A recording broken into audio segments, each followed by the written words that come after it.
Hello and welcome or welcome back to my channel. If you've read the title, you must be aware I have agoraphobia. It's something that every time I mention, people look like they want to ask questions but don't know what questions to ask. That's why I'm making this video. First things first, what is agoraphobia? Well, for one thing, in America it's pronounced agoraphobia. Let's get that out of the way before I get a bunch of confused people. A sort of direct translation of agoraphobia would be fear of the marketplace. But what it is the fear of going outside / open spaces and or crowds. I recently saw someone write that it's the fear of being somewhere that makes escape difficult, and though the website seemed credible, it's the first and only time I've seen someone say that. Personally, I'm afraid of both outside and crowds, but for some people it's only one that affects them. I was first diagnosed with agoraphobia either late 2014 or early 2015. I can't remember for sure which, and I'd have to go through a lot of paperwork to find out. I later was diagnosed with 2 anxiety disorders and the agoraphobia diagnosis disappeared, so I suppose it's now considered more of a symptom or consequence of them. The treatment for agoraphobia is usually exposure therapy and maybe medicine. I've had exposure therapy multiple times and it's always worked for a few months before I've reverted again. Once I had it with the goal of being able to go to a sign language course every week, and it worked for a while, but the course was over a year and by the end of it I was having to have someone drive me. The main reason why people with agoraphobia revert is because they don't keep it up, and I think that let me down that time too, as it was only during term time that it was on, and those weeks off got to me. In hindsight, I should have still done something at that time on that day, perhaps asked some people from the course to get together, as I know they were usually free that time every week, and we could have met in the same place, but you know what they say about hindsight.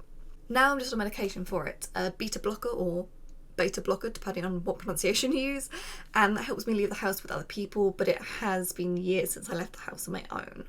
The exact last time was 2020 when I was asking my cats to come in for the night and one of them looked like he was going to run off. I jumped out, picked him up and brought him in. I didn't leave the garden, but I broke down and went back inside anyway. To be clear, this was before we had a cat doll and we wanted to go to bed soon. It had been years since I'd been able to leave the house on my own at that point, though I don't remember when the last time before that was.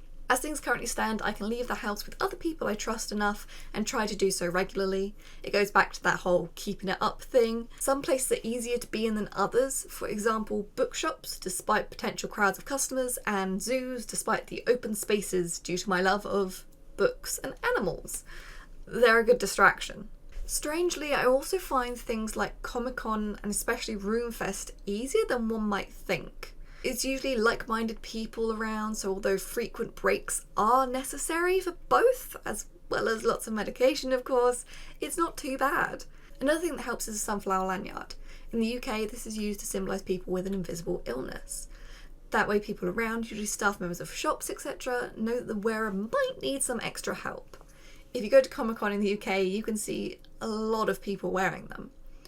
I also use loop earplugs. I used to use Karma by Flare Audio, but they don't cut off as much sound. These earplugs usually make it so you can still hear the people talking directly to you, but it's cut out the high-pitched noises like anti-loiter / cat machines and or reduces noise overall. If you want a better understanding of what agoraphobia feels like, look at The Scream.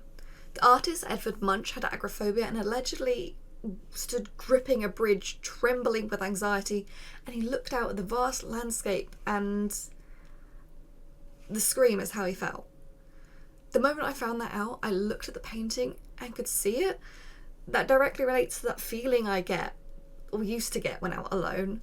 It feels like the world zooms out and there's nothing around you, nothing to hold on to, and the internal scream. Yeah. I sometimes get it when looking out across the sea, even from inside or even when watching it on a video. The vast, open, infinite sea. Yeah. If you have any questions that I haven't answered, please let me know and I'll try to do so.